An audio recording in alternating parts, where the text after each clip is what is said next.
ഞാൻ ഒരു 5-6 മാസം മുമ്പ് ഒരു മുഖ്യമന്ത്രിയുടെ വാർത്താ സമ്മേളനം കണ്ടു. അവൻ എന്തിനുള്ള പുറപ്പാടാണെന്ന് മനസ്സിലാവുന്നില്ല.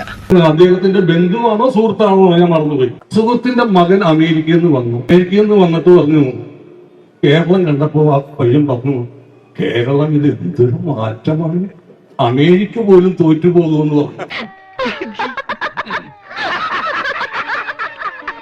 എന്റെ ഭയ ഞാനൊന്നും പറഞ്ഞിട്ടില്ല. മുതലാളി ഒരു പ്രാവശ്യം പറഞ്ഞിട്ടുണ്ട് ബോട്ടിൽ വെച്ചേ. മുതലാളി മറന്നുപോയത്. ഭയങ്കര ആശ്ചര്യ കുട്ടിക്ക്. കേരളം എന്തൊരു മാറ്റാണ് മാറിയിട്ടുള്ളത്. ന്യൂയോർക്കിനേക്കാളും നല്ല റോഡാണല്ലോ ഇവിടെ കിടക്കുന്നത്.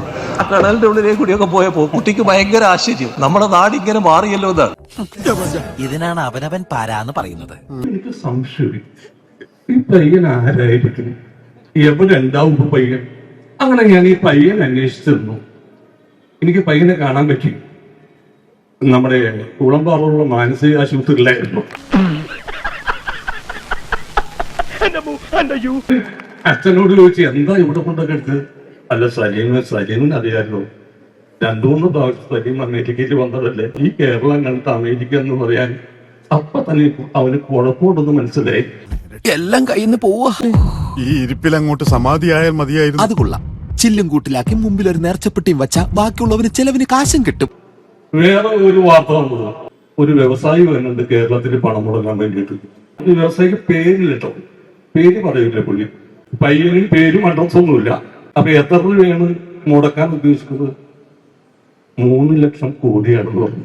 വളരെ കുറഞ്ഞു പോയല്ലോ ചേട്ടാ. അപ്പൊ പുള്ളി ഞെട്ടി, മുഖ്യമന്ത്രി ഞെട്ടിയിട്ട് ചോദിച്ചു, എന്താണ് കേരളത്തിന് 3 ലക്ഷം കോടി മുടക്കുന്നത് എന്താണെന്ന് ചോദിച്ചു. അപ്പൊ അദ്ദേഹം വ്യവസായ സൗഹൃദം. അദ്ദേഹത്തെ പറ്റി പറയുമ്പോൾ കണ്ണു തെറ്റിയാൽ കണ്ണിലെ കൃഷ്ണമണി വരെ കട്ടോണ്ട് പോകുന്ന പെരുങ്കള്ളൻ, വേഷം മാറി എന്ത് വേഷം കെട്ടും കാണിക്കുന്ന വെറും വൃത്തികെട്ടവൻ. ലോകത്ത് ഇത്രയുള്ള ഒരു സ്ഥലം ലോകത്ത് എങ്ങുമില്ല. ആന്തൂർ സാധനെ പോലുള്ളവരൊക്കെ എങ്ങനെയാണ് നിങ്ങൾ സഹായിച്ചത്? ഇപ്പൊ നാട്ടിലെ കൊച്ചു പിള്ളേരെ വരെ കളിയാക്കി തുടങ്ങി. ഇനി ഒന്നുകൂടെ വയ്യ. അപ്പോ ഇത് കേട്ടപ്പോ ഞാൻ വീണ്ടും ഇയാളെ അന്വേഷിച്ചു വന്നു. അയാളെ അന്വേഷിച്ചു വന്നപ്പോ അയാള് നമ്മുടെ പയ്യൻ കിടന്നില്ലേ, അതിന്റെ 10 വാർഡിൽ. ഇത്രയും വലിയ ഗതികെട്ടവൻ ഈ ലോകത്ത് വേറെ ആരെങ്കിലും ഉണ്ടാവും എന്റെ കർത്താവേ? അങ്ങനെ ഇല്ലാത്ത കഥകള്, അങ്ങനെ ഓരോ ദിവസം തോറും ഓരോ തള്ളു. കായിക മന്ത്രിയുടെ പേരിൽ വേറൊരു തള്ളു. ഞാൻ എന്ത് ചെയ്തിട്ട് എനിക്ക് മാത്രം ഇങ്ങനെ കിട്ടി?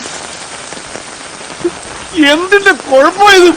അപ്പൊ ഞാൻ മേഴ്സിനോട് ചോദിച്ചു, ഹൈദരാബാദിൽ വന്ന് ഡൽഹിയിൽ വന്ന് ഞങ്ങൾ കേരളത്തിൽ വരാൻ എന്താണ്? അപ്പൊ അദ്ദേഹം എന്നോട് പറഞ്ഞു, ചേട്ടാ വേറൊന്നും വിചാരിക്കരുത്, കേരളീയരോട് ഒരു ദേഷ്യമില്ല. എനിക്ക് 8 ബാലൻഡർ പുരസ്കാരമുണ്ട്, 8 സ്വർണ്ണ പന്തുകളാണ്. കണ്ടകശനി കൊണ്ടേ പോകുന്നൊരു ചൊല്ലുണ്ട്, ഇത് നിന്നെയും കൊണ്ടേ പോകും. അയ്യപ്പ സ്വാമിയുടെ സ്വർണം കെട്ടയുണ്ടാക്കി എന്റെ ബാലൻഡർ പുരസ്കാരം വെറുതെ വെക്കൊന്ന് ചേർന്ന് തോന്നുന്നുണ്ട. അതുമായിട്ട് എനിക്ക് ഇട്ടൊന്ന് വെച്ചതാണല്ലോ.